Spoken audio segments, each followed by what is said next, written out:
Good morning and welcome to our deep dive on decoding policy and regulation, how to make a difference in the electricity industry. So again, want to thank the panelists and all of you for joining us today. I think this is going to be a really great, what should have been an interactive workshop in person, but today we're doing it via Zoom webinar. But we do want to hear from you. So at the end of our presentations, we will be answering questions and hopefully interacting with those of you who want to do that with us. Your mics are muted, so please use the Q&A tool at the, I think, bottom of your menu bar. So I'm Danielle Duran, and I work at the National Museum of Natural History. I'm also, in my former life, I worked at an electric utility and worked at a regulatory commission. So I'm a little bit of a junkie on this particular topic, but that isn't why we're doing this. We're doing this because electricity still really matters to the story of climate change. It was surpassed by the transportation industry as the #1 source of carbon dioxide emissions in 2016. And that was due largely to the addition of renewable energy onto the system, as well as coal plant closures and more efficient coal plants. There are some other things happening in the electricity industry that are very interesting to us, and there are a lot of opportunities to make more change. And some of those people who are working very hard in this area are two of our panelists. Our two panelists, Anna Unruh Cohen and Rebecca, I never say her last name right, Kamaludin, so she'll correct me later. They are fantastic women who have a great story to tell. We're going to talk about the difficult, complex world of policy and regulation that the electricity industry operates within by telling you stories of things that have passed and what we see on the future at the national level as well as the state and local levels. So now I'm going to stop sharing and invite Anna to start her presentation. Thanks, Danielle. I appreciate the invitation, and for everyone joining us today, just give me a minute while I get my PowerPoint up here. I hope everyone is doing well in place as we go forward. As Danielle said, I'm Anna Unruh Cohen. I'm currently the staff director for the Select Committee on the Climate Crisis in the U.S. House of Representatives. I'm actually a climate scientist by education and came to DC on a fellowship that brings scientists to work in Capitol Hill. And found this whole new career working on climate and energy policy, which is what I've been doing for about the last 19 years, mostly on Congress, mostly in Congress, but sometime outside at think tanks and advocacy organizations, but still working closely on federal climate and clean energy policy. So hopefully you're joining this deep dive to learn a little bit more about what you can do to help make the world a better place. And there's lots of places and levels you can engage on, whether it's at your local level, your state level, your county level, at the federal government, in Congress, or in the executive branch, or some of the regulatory agencies that we'll talk about today. But it's hard work, and you have to stick with it to accomplish something. So this quote from St. Francis of Assisi, I think really helps encapsulate what you need to do. And I'm sure you are all motivated by things that you see as necessary to change in the world. And hopefully you can find like-minded people to work with you on that. And suddenly you're doing the impossible.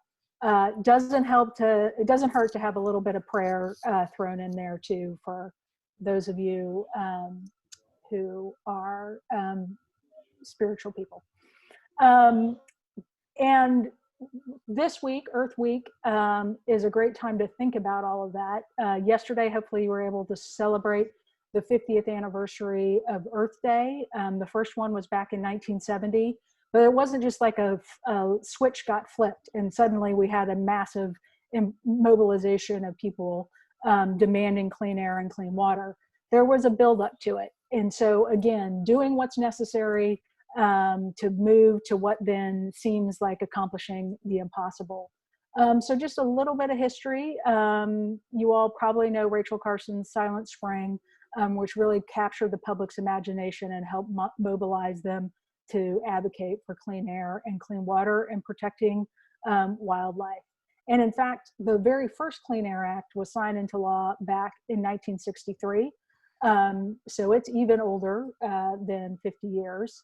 And it was very focused on public health. So even back then, people knew air pollution harmed people's health, and they wanted to change that. And even when it comes to climate, which seems like a very new issue, way back in 1965, President Johnson sent a message to Congress about pollution. And one of the things he called out was the increase in carbon dioxide in the atmosphere, and that could cause changes to our world. And so that outpouring, massive outpouring on Earth Day in 1970 galvanized a lot of federal activity and congressional activity to put in place new laws, including the 1970 Clean Air Act, which strengthened the existing bills. It empowered the newly created Environmental Protection Agency to go about, to take actions to clean up the air. And what the EPA was supposed to do was to protect public health and welfare. And so while Congress called out some specific pollutants back in 1970, it also said to the EPA, if you see other pollution that is hurting public health, then you have the authority to take action to reduce that pollution.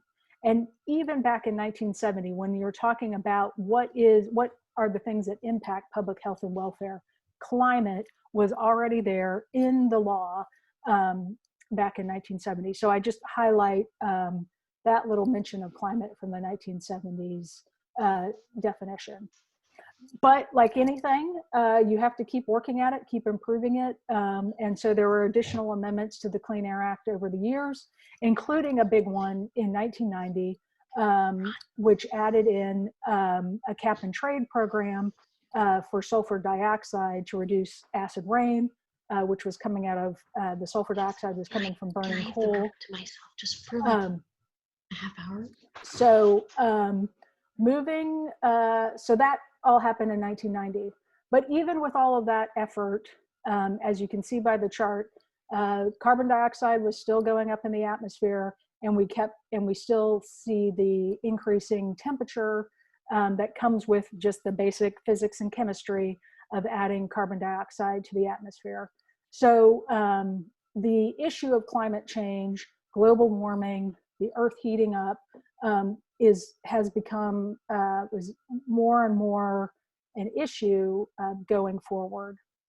And so that brings us to the early 2000s, and when I first came to DC. When I came here, President Bush was in the White House, Republicans controlled the House and Congress, and there was a lot of talk. Energy was an issue right there, and there was a lot of work in those years to put together an energy bill, which was done in 2005, and you can see a couple of the major points here.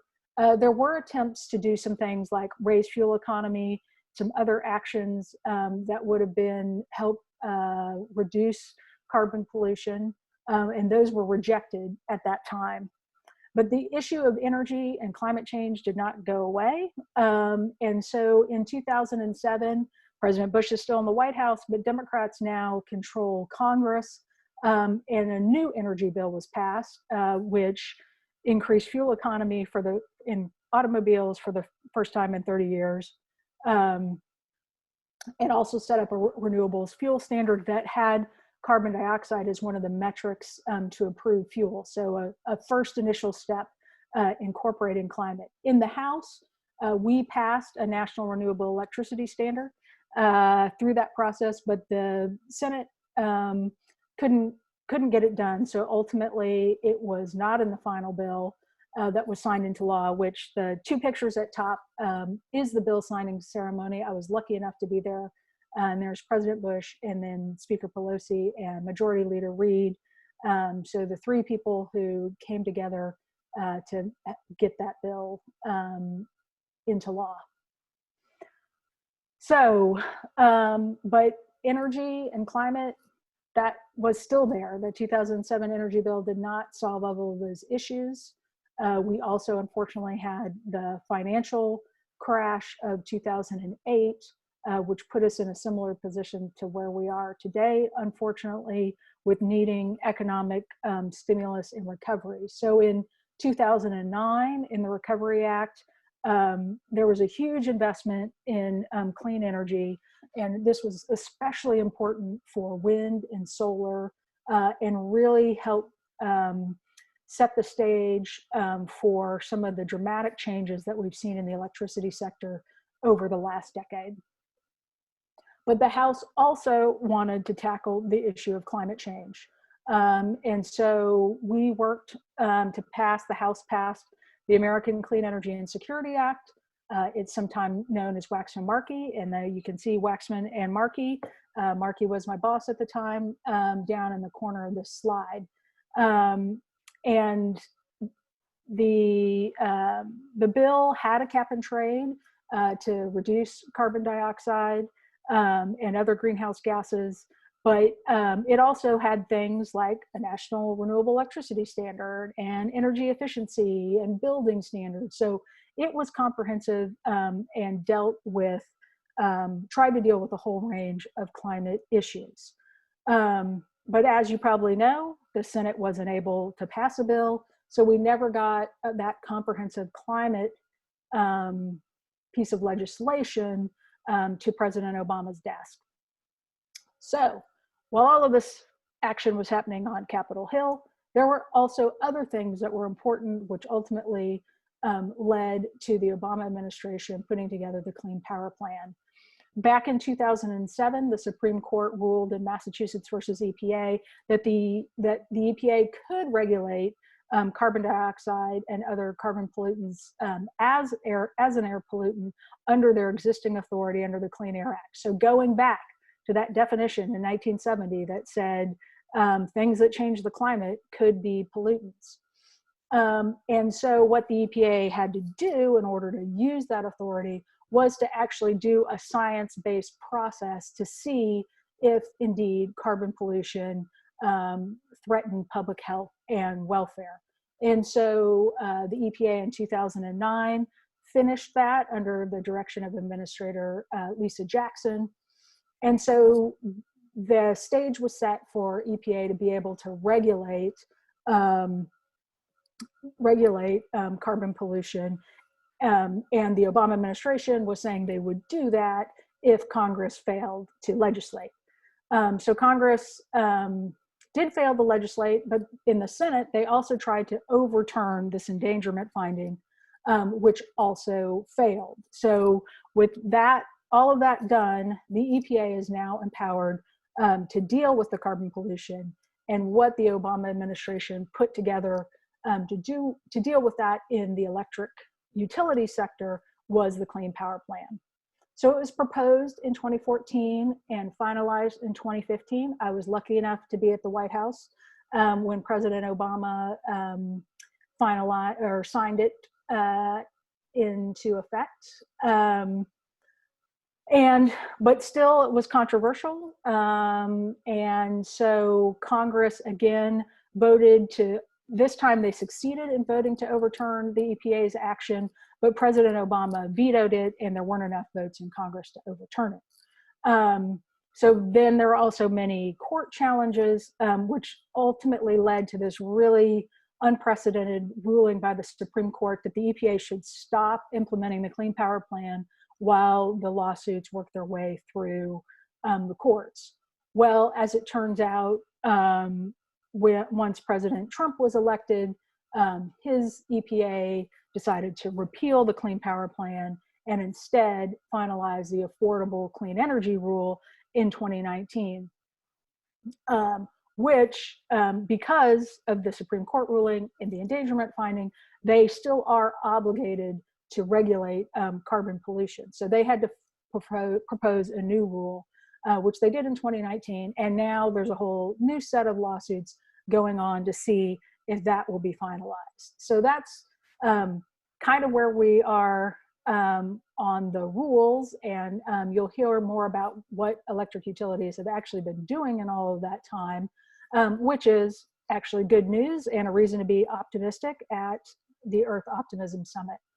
But I wanted to pause for a minute here because this sort of illustrates the interplay of Congress and the federal government and the courts. And at all of those places are places where people and the public and stakeholders in the issue can put forward their ideas and make sure their senators and representatives know how they feel about the Clean Power Plan. So whether it was when we were legislating and trying to put a bill together, we heard from all sorts. We heard from the public, pro and con. And even when the administration was working on the Clean Power Plan, we would still, as a staffer in Congress, we would still be hearing from our bosses' constituents about what they thought about that plan. And in turn, we would be trying to influence the administration. The EPA itself has a whole rigorous procedure for public input, which is critical. And so there was, the EPA had just really a big stakeholder action to hear from the public and impacted utilities as well.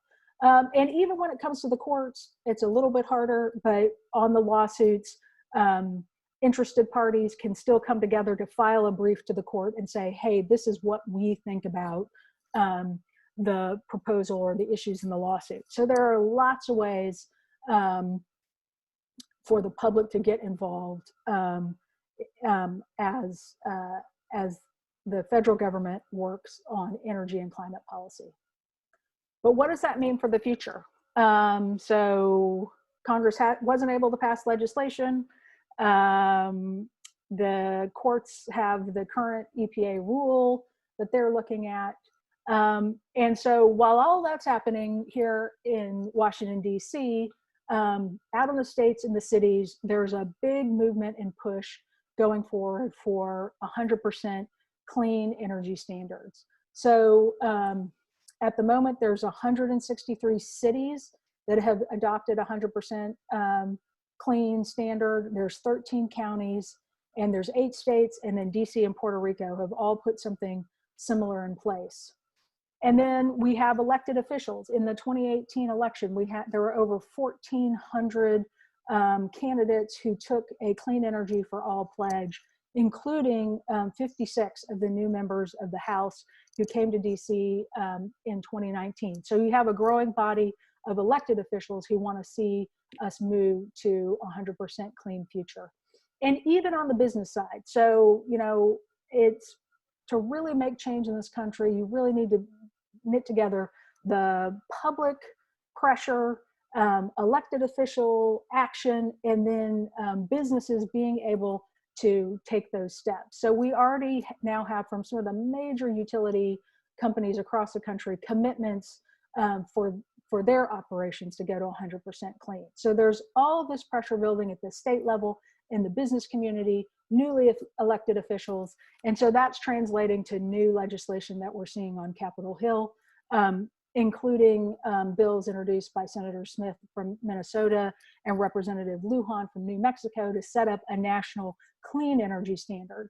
And so, you know, I think we'll have a moment coming soon in 2021 when it will be right again to see if Congress can legislate some clean energy and climate policies that can really help accelerate the reduction in carbon pollution that's happening in the electricity market right now. And so just to close out, a couple more quotes apropos for Earth Day from the Lorax, that really we need the public. We need you to care a whole awful lot to make things better. And then going back kind of to what I started with, you do have to really hang in there and remember that it's really the courage to continue that counts. So I hope this helped give you a little insight and a little inspiration to be courageous in helping to make your part of the world a little better place. Thanks.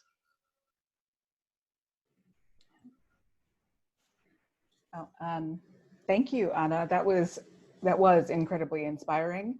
So I'm, always excited about this work, and I hope that you feel more excited about the possibilities of change in this industry and what you can do to help make that change.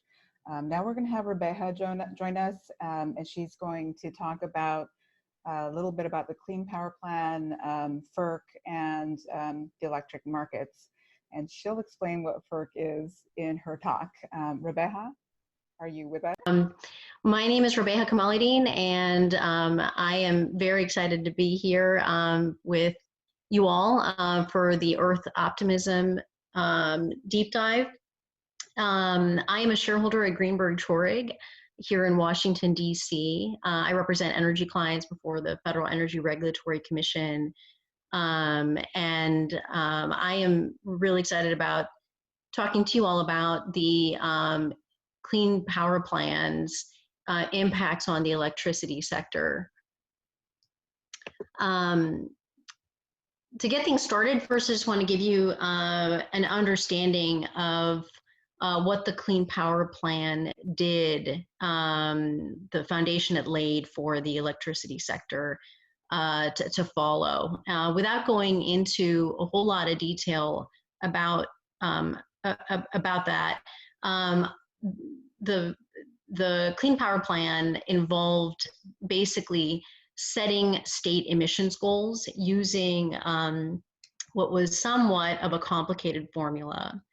The first thing it did was it figured out what power plants were emitting as of 2012.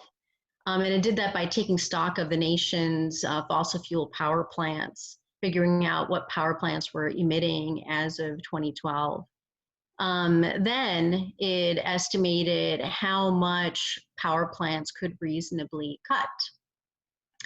And in doing so, it laid out 3 building blocks that set the baseline for cutting emissions.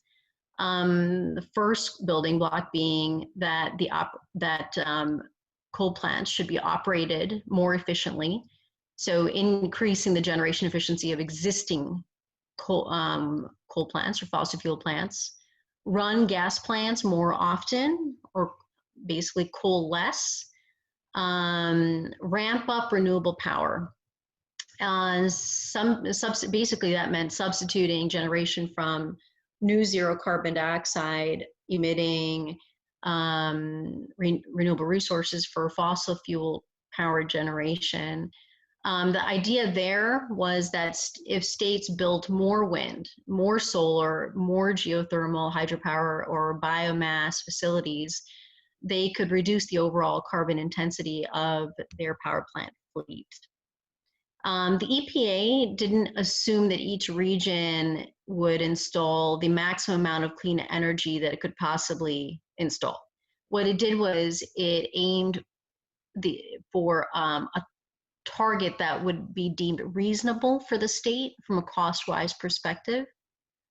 And from that, the EPA figured out the effects of applying the building blocks to power plants and then applied the power plant targets to each state.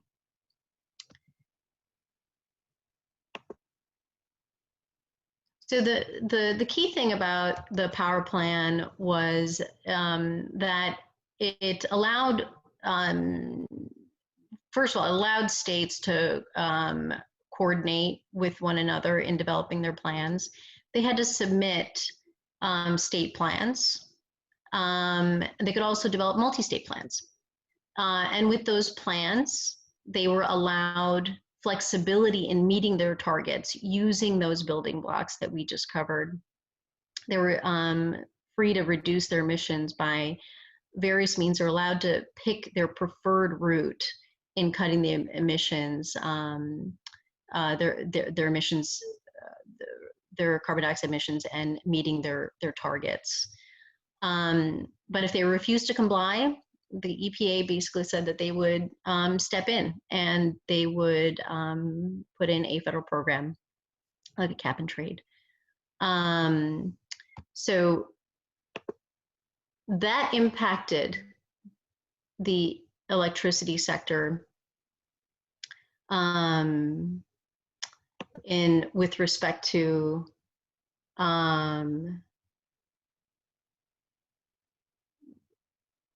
and they would put in a federal program like a cap and trade. So that impacted the electricity sector with respect to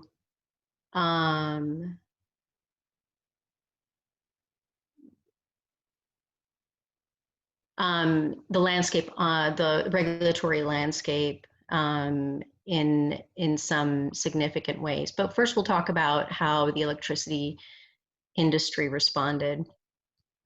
First off, there's actually quite a bit of support from the public utilities to the CPP plan when it was first rolled out. Only, I mean, it was only like 15 or less than 15% of utilities were completely opposed to the CPP. There was some significant opposition by electric cooperatives, mainly because a lot of them owned coal generation and nuclear generation, but especially coal. 2/3 of the utilities actually supported the CPP, which was quite interesting. Now the question is, did the CPP significantly change the utilities plans when it was first rolled out? And you know, that is a little hard to tell because of the fact that the rollback of coal and nuclear power facilities had already started back in 2010. There are a lot of coal plants and nuclear power facilities that are being retired since 2010. So when the CPP came into being in 2015, it is a little unclear in how much it was actually it was the impetus or triggered the change in a lot of these utilities plans. But in any case, what we do know is that the utilities, by and large, did support the CPP. The CPP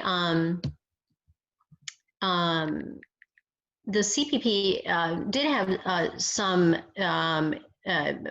significant impact on the regulatory landscape by way of the way the Federal Energy Regulatory Commission would focus on climate.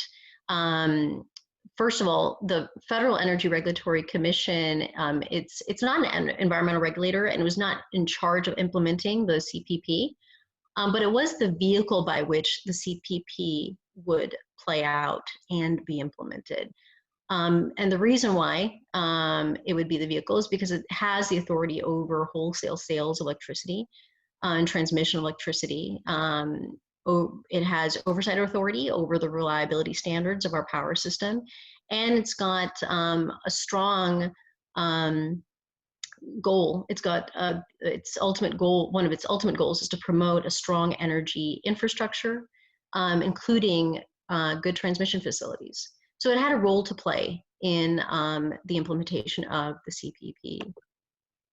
FERC's role, though, is primarily one of monitoring the states as they develop their single state or multi-state plans, monitoring the implementation of the state plans, and ensuring coordination among the various agencies involved, primarily the EPA, the Department of Energy. And in this process of monitoring and coordinating, it was charged with ensuring that the United States electric generation and transmission infrastructure would continue to be reliable during the CPP implementation.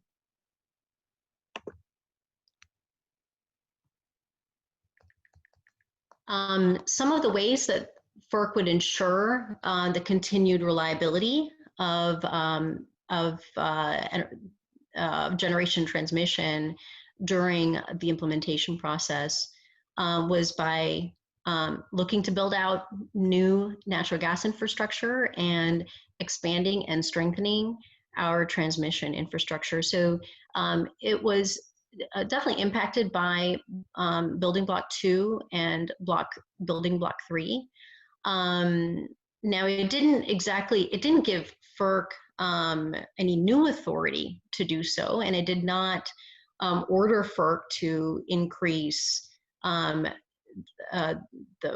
expand the infrastructure. But what it did was it definitely gave FERC it definitely enhanced FERC's focus, already existing focus and authority to do both.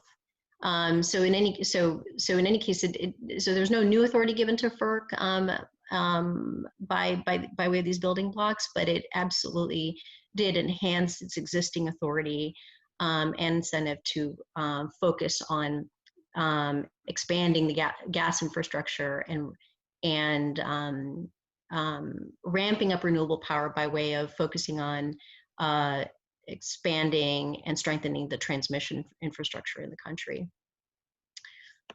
One of the interesting ways that it impacted the electricity landscape was by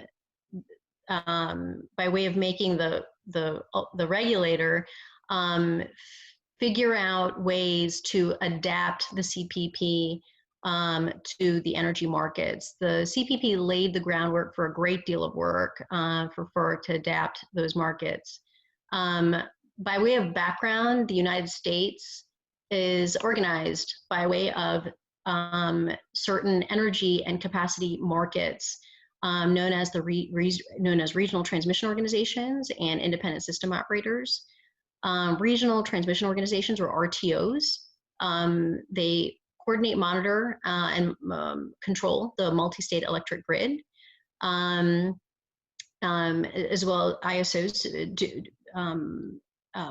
do the same, and both basically determine how much generation is necessary to meet demand as it changes, and they also are in charge of dispatching the lowest cost generators.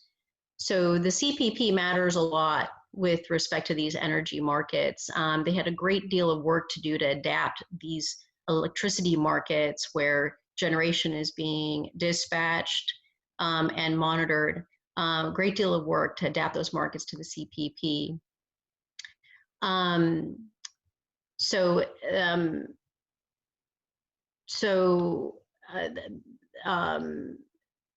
Also, with respect to adapting those markets to the state, adapting the state markets or the energy markets to account for the state plans that were being put forth or that would have been submitted under the CPP.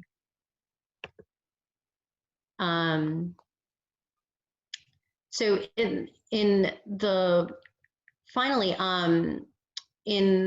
with respect to market adaptation, the rollback of the CPP has had an impact.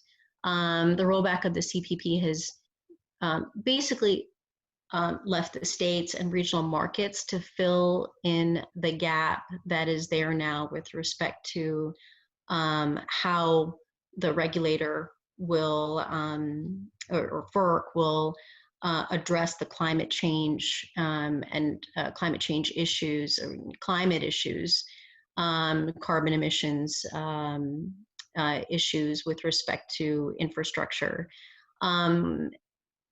With that, just recently, there was a broad cross-section of stakeholders that has requested FERC to hold a conference and workshop to talk about integrating state, regional, and national carbon pricing in the organized regional markets.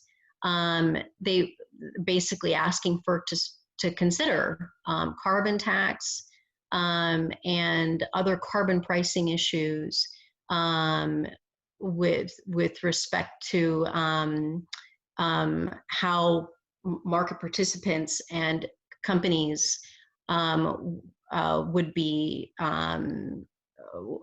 face carbon pricing issues and carbon taxes in connection with their activities in the energy markets.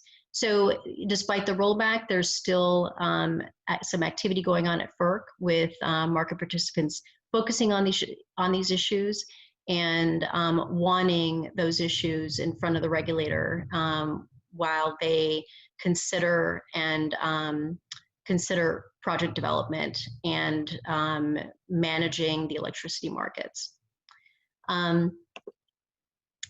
So with that, I will turn it back to Danielle. Thank you so much for having me, and there are plenty of ways to get involved with these discussions. While FERC thinks through these issues, you can file comments with the regulator, expressing your ideas and thoughts in terms of how they should think about carbon pricing and carbon resources going forward. Thanks, Rebecca. That was, I think, illuminating. I always find FERC a difficult sort of place to understand. For those of you who were really inspired by that, you can actually go to see FERC.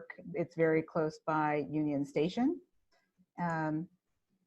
It should be really, it should be a really easy thing for you to do. You can look at their schedule. So thank you, Rebecca.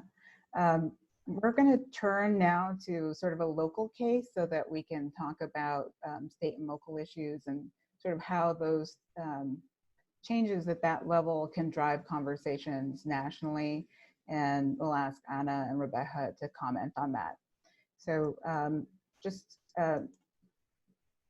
at the first Earth Optimism Summit, the Georgetown, Texas case was highlighted as this incredible thing that had happened. A Republican mayor in a very red town in Georgetown, Texas, called Georgetown, Texas, announced to the world in 2016 that his city, the city council, and he had decided to go 100% renewable. So there was lots of laudatory remarks. Al Gore went to visit Dale Ross. You can see them here in this slide. And there was just a lot of pressure that built up, because if a small town in Texas can go, there's about 75,000 people in Georgetown. If it can go 100% renewable, you know, what is the pressure for everyone else to sort of move that way? Unfortunately, based on some of the vehicles that he chose, or the city council chose to engage in, the prices that the citizens are paying, or the city is paying for electricity now, has gone up quite a bit. And part of that has to do with the amount of additional energy that's on their system. So this just provides a vehicle for discussing some issues. For one, most municipalities aren't in charge of their own electricity.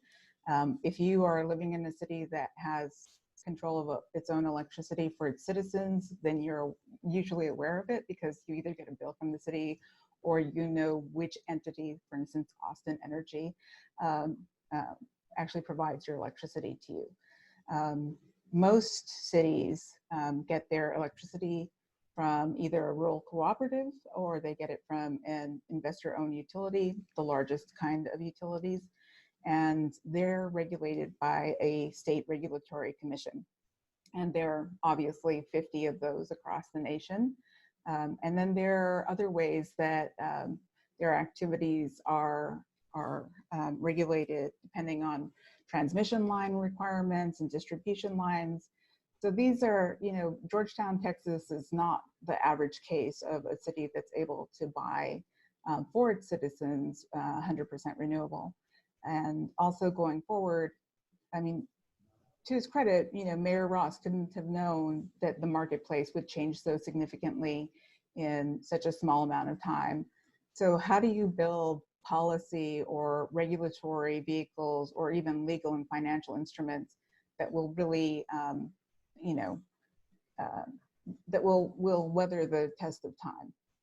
So both, in terms of talking about where you might be most effective, you might think about whether your city is this kind of city or whether your city or state has a regulatory commission.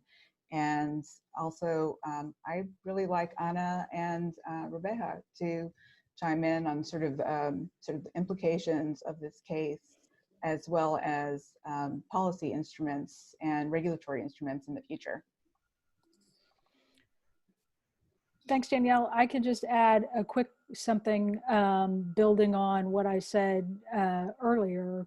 And at least from, sitting on Capitol Hill, the groundswell of cities that are, reflecting their, the people in them wanting 100% renewable or 100% clean. I think in that way, not getting into the nitty gritty of how you actually achieve it, just that putting out that signal, that's where people want energy to go, is kind of what's from my perspective the most important thing about Georgetown. They were one of the earlier cities that has now rolled into this collection of 160 plus cities, and there's more Republican mayors who have also adopted that goal as well. So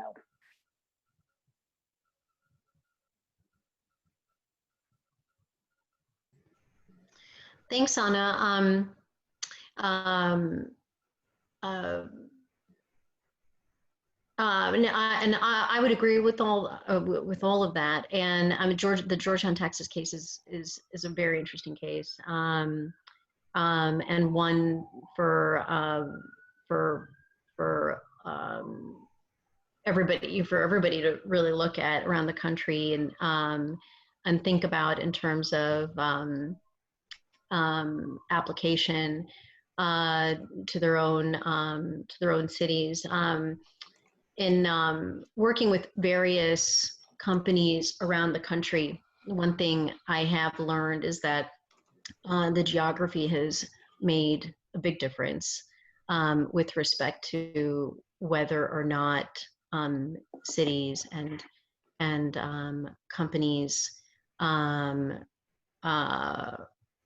thinking about the 100% renewable goal. In particular, places like Minnesota, Indiana, Wisconsin, places in the Midwest, states who are in regions where they deal with significant weather issues, for example, polar vortex, extreme weather conditions, do have some challenges to face when it comes to making a decision like going 100% renewable. The reason being is because from an operational and technical perspective, what we've learned over the years is that there's some renewable facilities that cannot operate in extreme weather conditions. So for instance, what we learned in the last polar vortex scenario from a year back or so was that wind facilities actually do have a limit in terms of weather. A lot of them cannot operate below negative 22, 23 degree temperatures. So when the polar vortex came, a lot of those wind facilities could not operate. And companies had to rely on their natural gas facilities, but if those were in trouble, like I think Michigan ended up there was a fire at a significant natural gas facility in Michigan. They couldn't rely on that. There was definitely some challenges that they faced in terms of how to respond. And so, with that, a lot of them ended up relying on their coal resources to get them through the polar vortex. So I think that Georgetown, Texas case is an incredibly interesting one, a very inspiring one. But I do acknowledge that there are challenges that are faced by states and communities depending on where they live. I think a big difference would come if energy storage, becomes a solid option and that would come once we have solidified the energy storage technology. We saw that with the cap and trade program for sulfur dioxide and putting scrubbers on smokestacks to help knock out sulfur, as well as some fuel switching and other things that happened. And even now, it has been the state renewable electricity policies coupled with federal tax incentives that have really also helped, expand the deployment of wind and solar in particular, are helping to expand storage now. So all of, setting those targets, the federal government saying, here's where we need to be, and then allowing, the innovation on the ground to happen to reach that is really kind of what you hope as the sort of ideal for setting policy. And I think, lots of utilities actually have been very straightforward, even as they're adopting these goals to be 100% clean in the future. They're saying, we know how to get there 80%, but we have to figure out that last 20%, or we know how to almost get there, but we got to figure out that last much, which is what's going to drive the innovation. And I think in the end, to Rebeca's point, it's going to drive a much more dynamic grid, so that we'll be coupling wind and storage and perhaps a little bit of peaking natural gas to really have clean electricity. You're still muted, Danielle. I am the queen of telling people they're still muted, and I keep talking while I'm muted.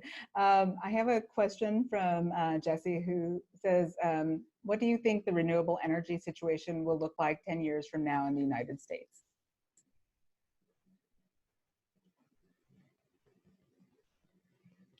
Any takers on that question? Sure, I'll dive in. It is hard to predict, because it was hard to, 10 years ago when I was sitting in Congress trying to work on a climate bill, it was hard to predict that we'd be down to 30% coal power providing electricity now. I mean, that was an impossible thing that has occurred.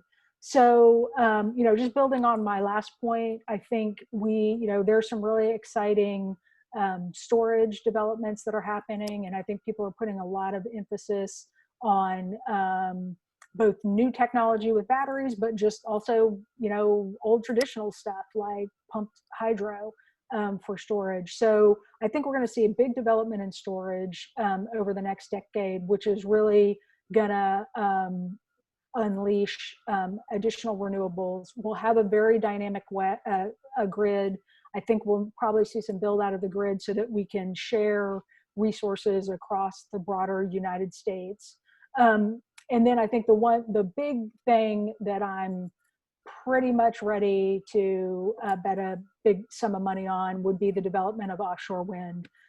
So we've got just a few turbines off Rhode Island right now, but both New York and then further north in Massachusetts, I think we will see build out of offshore wind, which will be very important for the East Coast. And we'll see what it means for the Gulf of Mexico, whether they can stand up wind there or I completely agree with that. I totally agree with Anna on everything she said. In particular, storage, I think, has made uh, great strides, vast strides in integrating into the market. Even just this past couple of years, the Federal Energy Regulatory Commission has rolled out the first legal framework, one of the first ones in the world, to integrate storage into the markets and compensate companies that are deploying storage, compensating them for their market activities. Mm-hmm. And that's going to make a big difference in the rollout of storage, in the development of the technology, in making it more reliable, and having it be a market player. So I think 10 years from now, what we will see is storage making even more strides. Yeah. So I was one of the strange, nerdy people who watched that rulemaking, Rebecca. So I'm glad that you referenced that. Yeah, that was a big deal. It was a very big deal in the electricity world. Huge, huge thing to do. We have another question from one of our anonymous attendees. The question is, do you think there is a possibility for Congress to pass national climate legislation, or efforts really focused on states and executive agencies? Well, I'll say yes to all. So, you know, we really, one, it's the way our country is set up with strong local and state and the national governments are all overlapping and hopefully working together. So really, I mean, we have to make progress at every level. And certainly we've seen, you know, the most progress been able to achieve at the most, and I would say lasting progress at the state and local level. The federal level has been a little 2 steps forward, 1 step back. But I think, you know, the pressure to do something on climate solutions is really building. And, you know, we're seeing increasing signs that Republicans are willing to take some steps, especially when it comes to like energy innovation.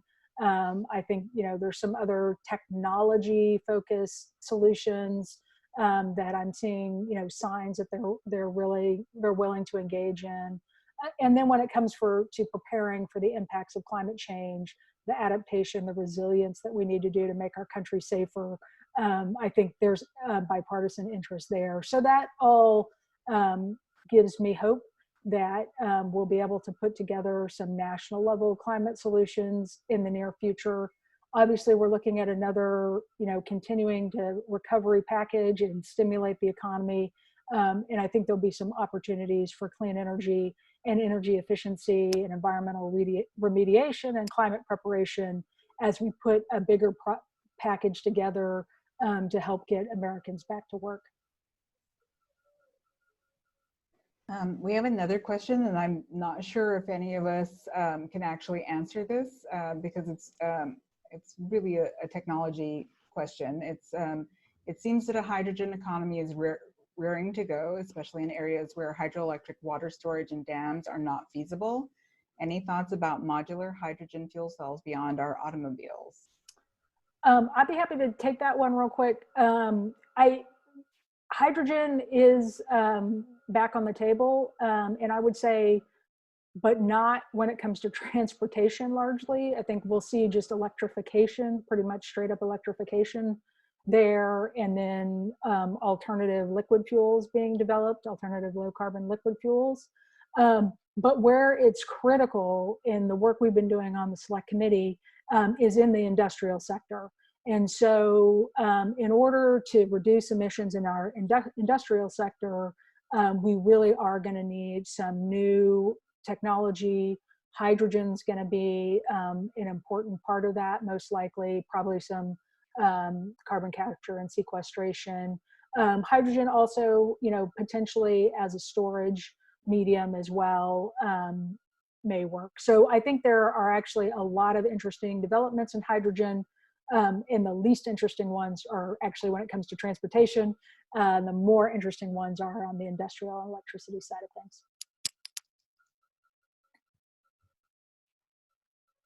Great answer.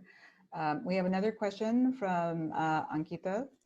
Do you think the use of microgrids will increase? And if so, what could their impact be on the overall electricity market? And I'd like for both of you to talk about this because I'm sure that FERC has its eye on what's happening in the change in the use of the grid. Maybe I'll let Rebecca field that one real quick, and then I can add anything. Yes. So, I mean, right now, I think it's a little unclear in terms of what direction we're heading from a regulatory perspective with respect to microgrids. I think right now the first thing, the more immediate thing that FERC is focused on is really integrating the storage into the markets first. That is actually a high priority, and basically because, I mean, storage has been around for a lot longer than people think. As Anna alluded to, pumped hydro storage has been around for quite a while, and now we have all these other emerging technologies that are filling the space. So from a regulatory perspective, that's the storage issue is actually taking front center view, and then from that we will see attention paid to the microgrids.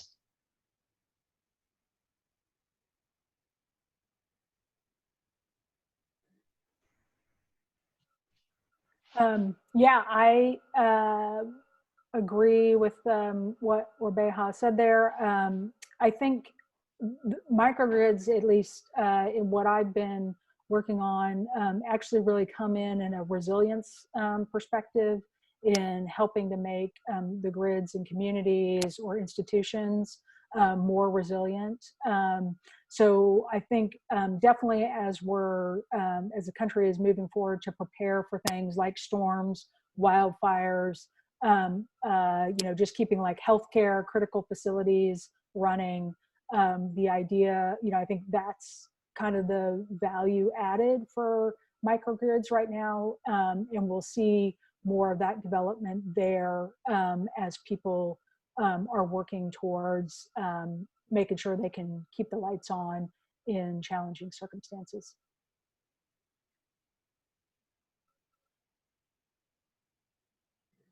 Hi, I appreciate your answers to all of these questions, and I want to thank the audience for sending them in. I hope that our audience had a really good, good understanding of what we were trying to present here in terms of the different regulatory and policy regimes that are at play with each other across this nation to affect the electricity industry, and the fact that there are really lots of new innovations technologically and policy-wise that we can probably look forward to. And if you, again, like this kind of stuff, I would say, check out FERC or your state regulatory commission and see what kinds of things are going on there, as well as anything, always talk to your Congress people maybe. But that's really up to you how you decide you want to engage with this issue. I'm just going to share a last slide because we're at 11 o'clock now, and just a thank you to some people who were helpful in putting this together. As always, it's a little difficult to do, and I hope that you can see this. I'd just like to thank the Earth Optimism team for making this a digital summit and for allowing our deep dive to go forward. Jesse Dyckman, who's with SCBI, who is behind the scenes making sure that I unmute my mic as well as everyone else and everything else. Also for the NMNH executive team who've been very supportive in getting this deep dive put together. And my fellow NMNH people, Gary Krepnick, Brian Coyle, Nick Hyanson, and Sabrina Schultz, who also have deep dives tomorrow. And I hope you'll tune into those and to the rest of the Earth Optimism Digital Summit, which is, if you go to the Earth Optimism page, you can view Earth Optimism TV or find the links to other deep dives. I put in really small letters down there because I'm not promoting these places, but there are some resources out there. The EIA always has good information. NREL has some good information. You could go to FERC or your state regulatory commission. And so I'll just say thank you. If Anna and Rebecca want to say some parting words, we'd appreciate it. And then we'll be off. And thank you again for joining us. Well, thanks for the invitation, Danielle, and for everybody who joined us from wherever you are. I hope everybody continues to have a good Earth Week and stays optimistic about solving the climate crisis. We need everybody's help. And so hopefully the rest of the Earth Optimism Summit this week will give you some inspiration and some ideas for what you can do. Thanks a lot.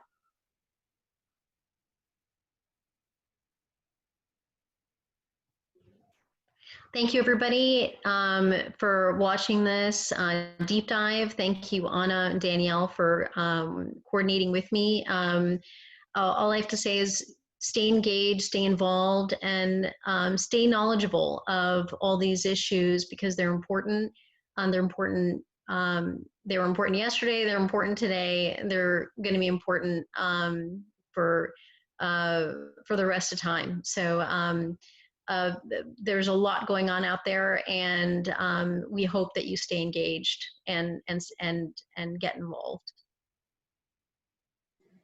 Great. Thank you again, everyone. And I'm going to end the meeting now. And if you want to engage with us, I think you can go to, I don't think I put my email down, but happy if you find me at Smithsonian to talk to anyone that was on this panel. Thanks, everyone, and see you. Have a great day.